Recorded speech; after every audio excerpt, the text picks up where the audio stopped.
사랑이 많으신 우리 하나님 아버지 감사합니다. 오늘도 우리 한 사람 한 사람 하나님 하루를 허락하여 주시고 또 이 새벽에 하나님 앞으로 불러주시니 참으로 감사합니다. 오늘도 하나님께서 허락하신 이 하루를 살아가며 늘 하나님과 동행하게 하시고 하나님이 우리와 함께 하심을 우리의 믿음의 눈으로 볼 수 있도록 우리 하나님께서 역사하여 주시옵소서. 늘 하나님의 말씀에 순종할 뿐만 아니라 하나님 갈등의 상황 속에서도 하나님을 선택하는 우리들 될 수 있도록 성령의 두 손으로 우리를 붙들어 주시옵소서. 감사드립니다. 예수님의 이름으로 기도드립니다. 아멘. 에스라서 4장 11절부터 24절 말씀으로 주의 말씀을 증거합니다. 우리 다 함께 보시겠습니다. 능력받는 새벽기도, 응답받는 새벽기도, 성령과 함께하는 새벽기도.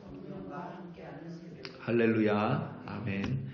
오늘 말씀을 보면 15절에 왕은 조상들의 사기를 살펴보시며 그 사기에서라고 되어 있는데 이 사기는 역사서를 의미합니다. 그래서 그냥 여러분들이 말씀 묵상하실 때 기록 혹은 역사 이렇게 바꾸어서 읽으시면 더 내용을 쉽게 이해할 수 있을 것 같습니다. 우리가 이렇게 살아가면서 종종 이 머피의 법칙이라는 말을 우스갯소리로 혹은 재미로 이렇게 사용할 때가 있습니다. 머피의 법칙이라는 것은 미국 에드워드 공군기지에 근무하던 에드워드 머피 대위가 1949년 처음으로 사용한 말로 알려져 있습니다. 당시 미 공군에서 조종사들에게 전극봉을 이용해 가속된 신체가 갑자기 정지될 때의 신체 상태를 측정하는 급감속 실험을 했습니다. 그러니까 여러분 이 전투기 조종사들은 대단히 빠른 속도로 전투기를 몰고 운전을 하죠. 만약에 그렇게 빠른 속도로 운전을 하다가 몸이 갑자기 멈췄을 때에 그 신체 변화를 연구하기 위한 어떤 실험입니다.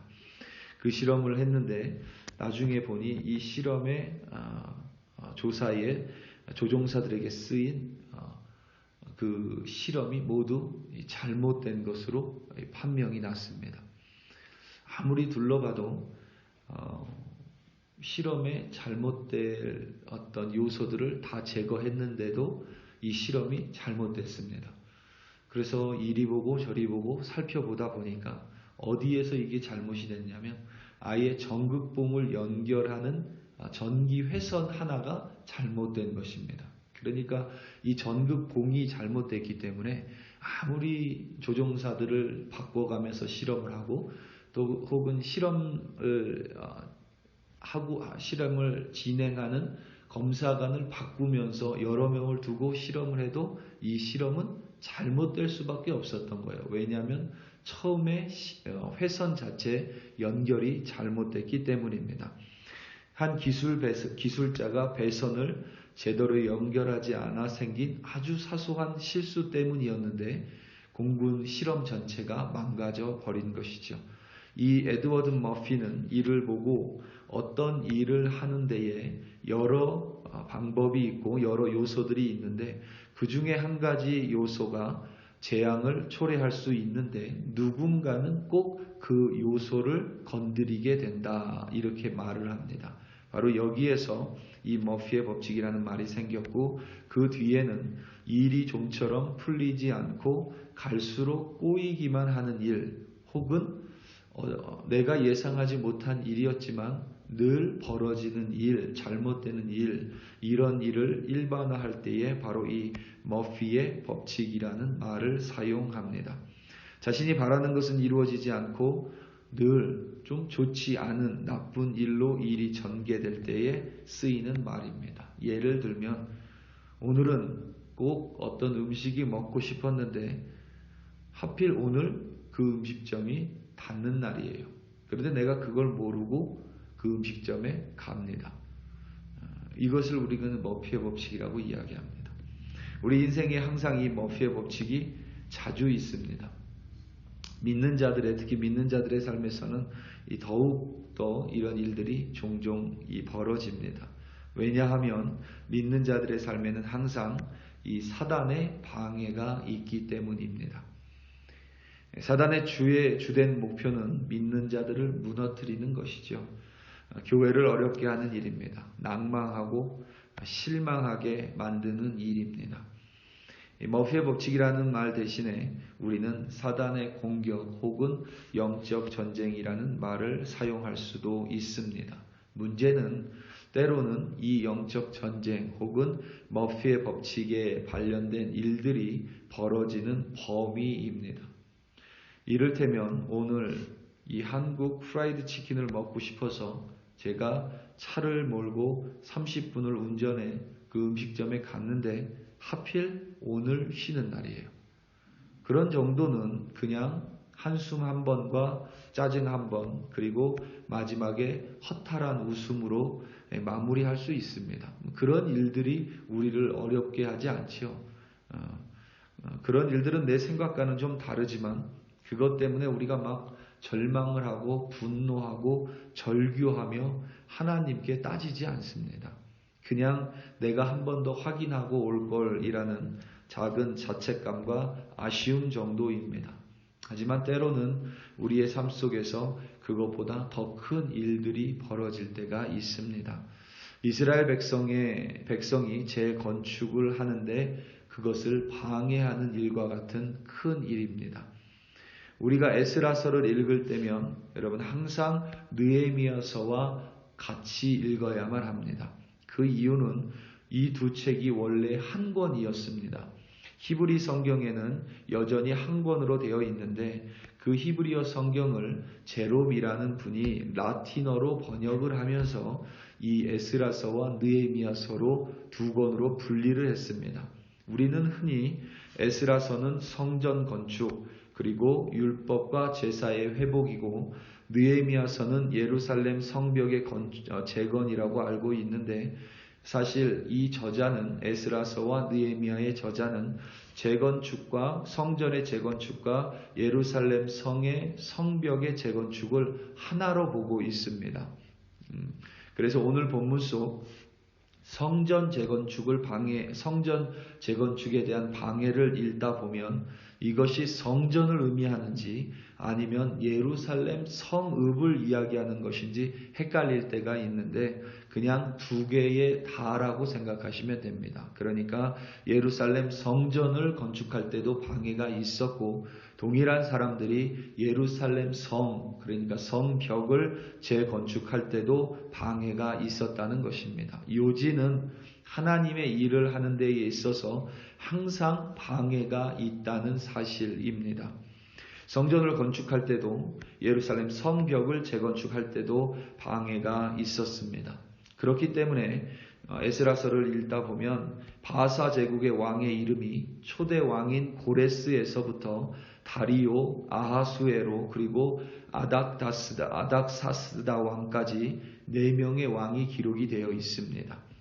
말씀드린 대로 중요한 점은 이들이 진행하는 그러니까 포로에서 귀환한 유대 사람들이 진행하는 성전 재건축과 성벽의 재건축에는 항상 방해하는 사람들이 있었다는 사실입니다. 하나님의 일을 하는데도 항상 이 머피의 법칙이 있습니다. 우리가 원하지 않는 방향으로 일이 틀어집니다. 사단의 회방입니다.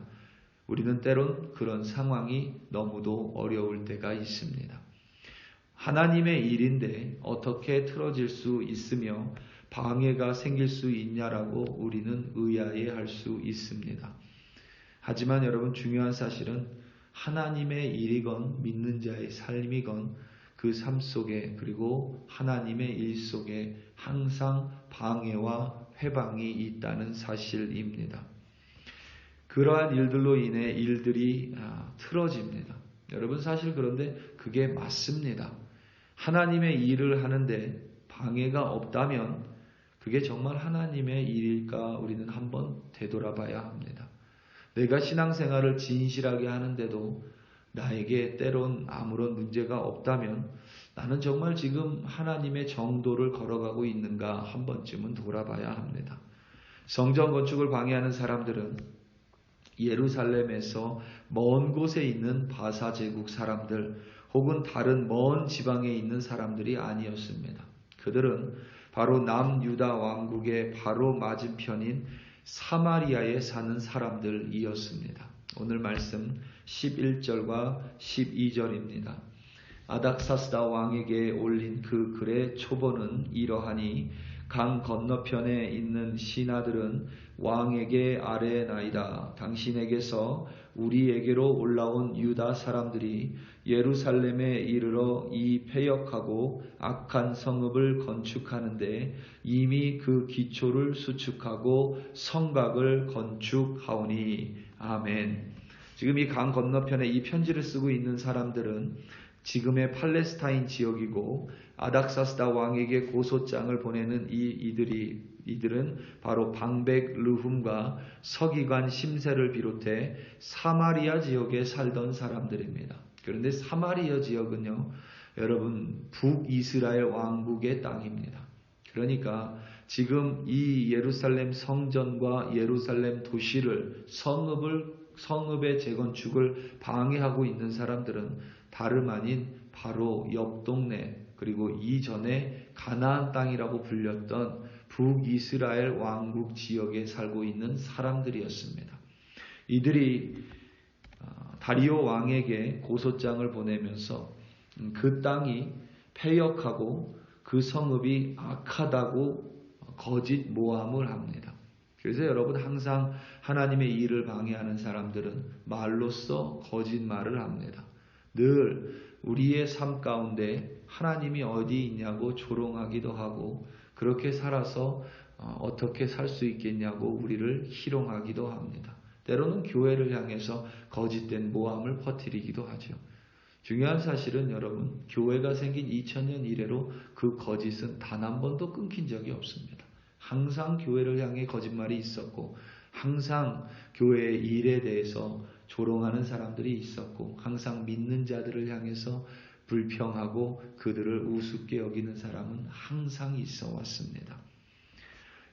늘 그리고 그들은 바로 내 주변에 있는 나와 가까운 사람들입니다. 아수르 제국에 의해서 그 아수르 제국이 가지고 있었던 민족 혼합 정책으로 인해 사마리아 지역에 거주하던 이들이 바로 방해하고 회방하던 세력입니다. 처음에 이들은 이스라엘 백성이 성전을 재건축할 때에 자신들도 그 성전 재건축에 참여하고 도와주겠다고 왔었습니다. 하지만 스룹바벨과 유대 사람들의 지도자들이 그것을 반대했습니다. 왜냐하면 당시 사마리아에 거주하던 이들은 여호와 하나님만을 섬긴 것이 아니라 하나님도 섬기고 자신들이 원하는 다른 신, 그러니까 다른 말로 하면 우상이고 자신들을 섬겼던 사람들입니다.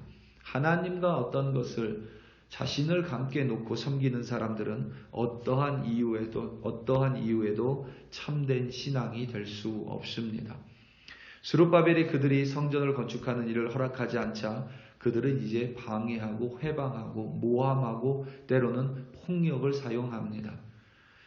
늘 이 방해는 항상 회방은 가까운 곳에서 일어나고 방해하고 회방하는 사람들은 항상 주변에 있습니다. 이들이 바사 왕에게 고소장을 보냈고 성전 재건축은 그리하여 다리오 왕 2년까지 중단이 됩니다. 참 마음이 아프지요. 에스라서 2장, 에스라서 3장, 그러니까 성전 재건축을 시작하는 에스라서 3장과 오늘 본문인 에스라서 4장의 마무리까지 우리는 바로 옆에 페이지로 읽지만 실제로는 이것이 약 15년에서 20년가량 됩니다. 그러니까 성전 재건축이 이들의 방해로 15년에서 20년가량 중단된 것입니다. 그런데 이스라엘 사람들, 그러니까 성전을 재건축하고 성벽을 재건축하는 이스라엘 사람들은 이들의 방해와 회방 속에서 무기를 들고 나가 싸우지 않습니다. 물론 뒤에 가면 싸우지만 이들은 잠잠합니다. 이들은 기다립니다. 오늘 15절 말씀에도 이들은 그들을 방해에 대해서 어떠한 일도 하지 않고 잠잠히 기다립니다.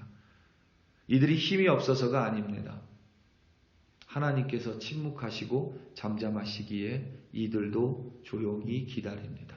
에스라서 5장에 가면 이제 선지자 학개와 선지자 스가랴가 등장해 하나님의 말씀으로 우리가 다시 한번 성전을 재건축하자고 이스라엘 백성들을 일으켜 세웁니다. 그때 이들은 하나님의 말씀에 의지해 재건축을 다시 시작을 합니다. 그러니까 하나님이 말씀하실 때까지 이들은 그저 잠잠히 기다릴 뿐입니다. 여러분 가끔 바다에 놀러 가시면 파도가 심하게 칠 때가 있죠.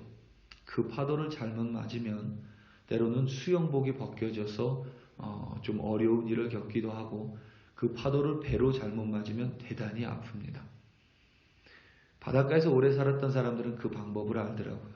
파도가 내가 감당하지 못할 때 그들은 그 파도를 도망치지 않습니다. 내가 감당하지 못하는 파도가 올 때 그들은 물속으로 깊이 들어갑니다. 그리고 그 파도가 들어갈 때까지 숨을 참고 지나갈 때까지 숨을 참고 기다립니다. 그러면 그 파도는 간단히 끝이 납니다. 우리 사랑하는 성도 여러분, 때로는 이 머피의 법칙 속에서 우리 살아가기 때문에 내가 감당할 수 있는 일들이 있을 때 있습니다. 하지만 종종 우리는 우리가 감당하기 어려운 일들이 있지요. 그리고 그 어려운 일들은 항상 내 주변에 있는 가까운 곳에서 주변 사람들로부터 시작될 때가 많습니다. 때로는 그들의 말이 나의 마음을 너무 아프게 하고 그들의 행동이 나를 너무 어려워할 때면 여러분 잠잠하게 하나님의 말씀 가운데 여러분을 잠기게 하시기 바랍니다. 시간이 지나면 그 말씀이 여러분들을 구원할 것이고 그 말씀으로 말미암아 다시금 하나님과 하나님의 일을 감당할 수 있으리라 확신합니다. 오늘도 살아가시면서 내가 감당할 일에는 넉넉히 웃으시고 내가 감당하지 못하는 일에는 하나님의 말씀에 깊이 잠기심으로 말미암아 넉넉히 승리하시는 오늘 되시기를 예수님의 이름으로 축원합니다. 우리 다 함께 기도하시겠습니다. 이 시간 특별히 기도할 때에 우리 교회를 위하여 합심하여 기도하기 원합니다. 하나님께서 우리 교회 2022년 부흥이라는 키워드를 주셨습니다. 약속의 말씀을 주셨습니다. 이 부흥은 우리가 연합하여 함께 손을 잡을 때 일어나지만 동시에 이 부흥을 반대하는 세력은 항상 있습니다. 우리 교회가 그 방해 세력을 이겨내고 하나님의 말씀에 순종하여 하나님의 뜻을 이루는 우리 글로리 교회 되게 해달라고 우리 이 시간 다 함께 주여 한번 부르시고 합심하여 기도합니다. 주여 할렐루야 할렐루야 할렐루야. 하나님 아버지 참으로 감사합니다. 아버지 하나님 오늘도 많은 일들이 벌어질 것이고 때로는 내가 웃으며 넘길 수 있는 일도 때로는 하나님 내 마음에 아픈 일들도 분명히 일어날 것입니다. 아버지 하나님 그 모든 일들 속에서 내가 실망하고 낭망하고 좌절하는 것이 아니라 하나님의 말씀에 깊이 잠길 수 있는 지혜를 주시옵소서. 하나님 이스라엘 백성이 방해 앞에서 해방 앞에서 잠잠하며 하나님의 말씀을 기다렸던 것처럼 아버지 하나님 우리 교회의 부흥 가운데 때로는 해방하고 반해하는 일들이 있을지라도 하나님의 말씀 우리에게 주신 아버지 하나님 우리 바다를 넘는 것 같이 하나님의 영광이 이 땅에 충만하리라는 그 하나님의 말씀 붙들고 잠잠할 때에 하나님의 때에 우리가 일어나 하나님의 성전을 재건축하고 하나님의 부흥을 일으키는 우리 교회 되도록 하나님 우리에게 지혜로 역사하시며 늘 하나님께서 우리에게 보여주신 것을 놓치지 않도록 믿음의 눈을 들어 하나님을 바라볼 수 있도록 우리 글로리 교회를 붙들어 주시옵소서. 우리 하나님 글로리 교회 성도들을 오늘 하루 살아가며 하나님 어떠한 일들을 만나든지 넉넉히 이길 수 있는 힘을 주시옵고 때로는 나에게 붙인 일들 앞에서 하나님의 말씀 가운데 깊이 묵상하며 그곳에 잠길 수 있도록 성령께서 함께 역사하여 주시옵소서. 할렐루야 할렐루야 할렐루야. 하나님 아버지 참으로 감사합니다.